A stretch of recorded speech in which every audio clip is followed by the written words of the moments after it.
जान ही लेकर पीछा छोड़ेगी महंगाई, खाना पीना घूमना सब हुआ महंगा। 38 सेवाओं को छोड़कर अब सभी पे लगेगा 12% सेवा कर। आम आदमी से लेकर खास आदमी तक के लिए कई सेवाएं महंगी हो गई हैं। बढ़ते विरोध के बाद रेलवे ने फिलहाल एसी सर्विस और माल भाड़े पर सर्विस टैक्स टाल दिया है, लेकिन दूसरी सेवाओं पर 12% सेवा कर लागू हो गया है। पहले ये 10.30% ही था।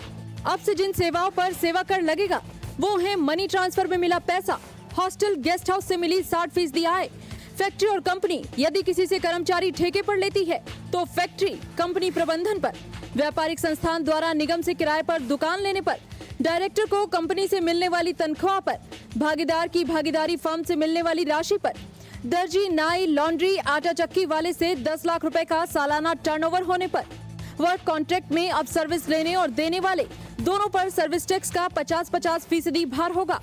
कोचिंग और प्रशिक्षण संस्थान, सार्वजनिक शौचालय, स्कूल, यूनिवर्सिटी, व्यावसायिक शिक्षा, taxi, auto rickshaw, gambling, lottery, amusement park की टिकट, यात्री माल का परिवहन, बिजली वितरण, ट्रांसमिशन। सरकार को उम्मीद है कि इस साल सर्विस टैक्स से 1.24 लाख करोड़ की आमदनी होगी, जबकि पिछले साल ये आंकड़ा 97,000 तक था। पूर्व राष्ट्रपति कलाम की किताब पर बिहार की सियासत में मचा कोहराम। आरजेडी पर भड़की जेडीयू तो लालू ने साध ली चुप्पी। एपीजे अब्दुल कलाम ने अपनी किताब टर्निंग पॉइंट में अपने राष्ट्रपति काल का जिक्र किया है। कलाम ने लिखा है कि 2005 में बिहार में राष्ट्रपति शासन लगाने के फैसले को जब सुप्रीम कोर्ट ने असंवैधानिक करार दिया तो उन्होंने एक बारगी इस्तीफा देने का फैसला कर लिया था। इधर टर्निंग पॉइंट के ये पन्ने खुले, उधर जेडीयू ले देकर लालू पर पड़ गई। इस तरीके से विधानसभा को लालू प्रसाद जी के दबाव में रात के अंधेरे में कैबिनेट की बैठक बुलाकर और महामहिम राष्ट्रपति जी की स्वीकृति मास्को में लिया गया था। ये पूरे मामले को उन्होंने उस किताब में उल्लेख किया है। लेकिन हर मुद्दे पर खुलकर बोलने वाले लालू इस पूरे मामले पर कुछ भी बोलने से बच रहे हैं। कलाम साहब की किताब को लेकर के आपके ऊपर आपके विरोधी निशाना साध रहे हैं लगातार। जब छोड़ो यार, जो काम मेरे पास बात करो, आपका जो विषय उतना ही करो। लालू को बिहार से माफी मांगने को जेडीयू कह रही है, लेकिन सीएम नीतीश भी मामले को अब टालते दिख रहे हैं।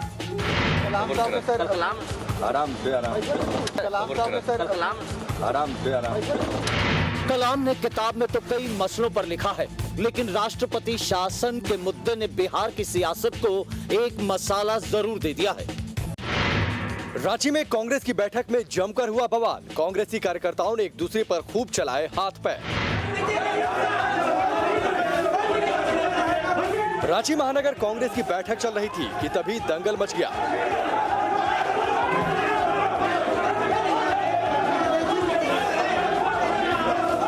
जिस दरी पर नेता बैठे थे उसे ही खींच दिया गया। नेता हड़बड़ा गए तो कुछ को हाथ पकड़कर खींचा गया। इन नेताजी को ऐसा गुस्सा पड़ गया कि वो चक्कर खाकर जमीन पर जा गिरे। इसके बाद तो कांग्रेस के दोनों गुटों में जमकर गदर मचता रहा।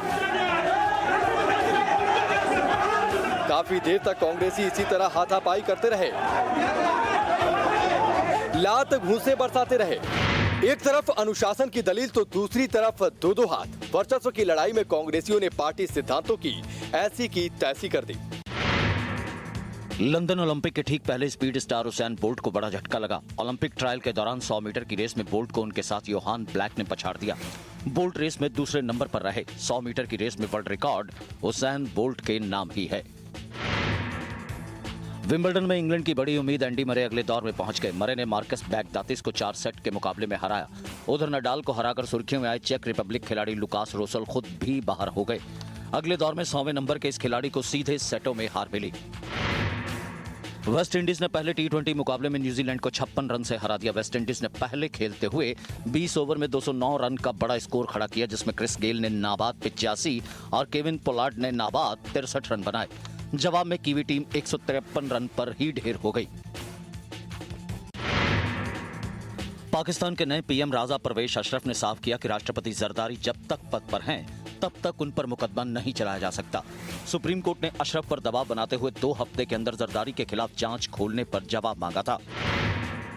मिस्र में नए राष्ट्रपति का पद संभालने वाले मोहम्मद मुर्सी ने देश में स्थिरता लाने को प्राथमिकता बताया। मुर्सी ने साफ किया कि सेना आम लोगों की उम्मीदों का विकल्प नहीं है।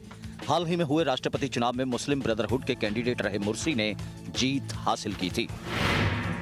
चीन में भारी बारिश से आई बाढ़ ने भयानक तबाही मचाई है। बाढ़ से 50 से ज्यादा लोगों की मौत और सैकड़ों लोगों के लापता होने की खबर है। बताया गया कि हजारों मकान बाढ़ में बह गए और लाखों हेक्टेयर में खड़ी फसल बर्बाद हो गई। हॉलीवुड के स्टार कपल टॉम क्रूज और केटी होम्स अब अलग हो रहे हैं। शादी के 5 साल बाद दोनों ने तलाक लेने का फैसला किया। केटी होम्स की ये पहली शादी थी, जबकि टॉम इससे पहले मिमी रोजर्स और निकोल किडमैन से ब्याह रचा चुके थे। विवादों में घिर गया फिल्म जिस्म 2 का गाना। टर्की के पॉप सिंगर की धुन से मिलता जुलता है म्यूजिक। जिस्म है तो क्या, ये रूह का लिबास है, ये दर्द है तो क्या, ये इश्क की तलाश है। पॉर्न स्टार सनी लियोन को लेकर बनाई गई फिल्म जिस्म 2 का ये गाना बेहद हिट हो रहा है।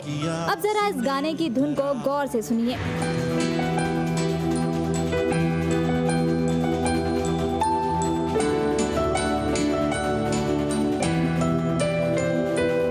अब एक और धुन को सुनिए।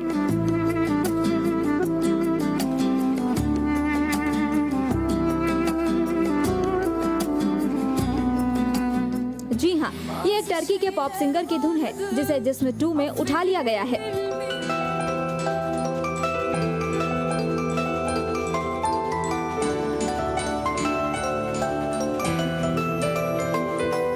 बॉलीवुड फिल्मों में ऐसे आरोप पहले भी लगे हैं। लगता है कुछ म्यूजिक कंपोजर धुन बनाने की जगह धुन चुराने में लगे रहते हैं।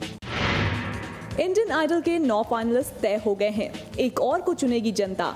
आइए आप भी रूबरू होइए इन फाइनलिस्ट के सुरों से। हल्की कल रात जो शबनम गिरी, हर अखियां बुखियां भर गई, कल तो हाथ पे डब डब गिरी। पहली बारिश की छींटे, तेरी यादों का सावन है, प्यासी प्यासी ये धड़कन है, बस तू नजर आए रे, सापरे गमगजाने, सावरे सावरे। ओ खाते कटोरे सुरमा पटोरे, लग दच जोरे बड़े हाय पाए, दिल पे तरती सटे चल जाती, मारे दिल गुलाटी पूछो आए पाए, चाय में डूबा बिस्कुट हो गया, मैं तो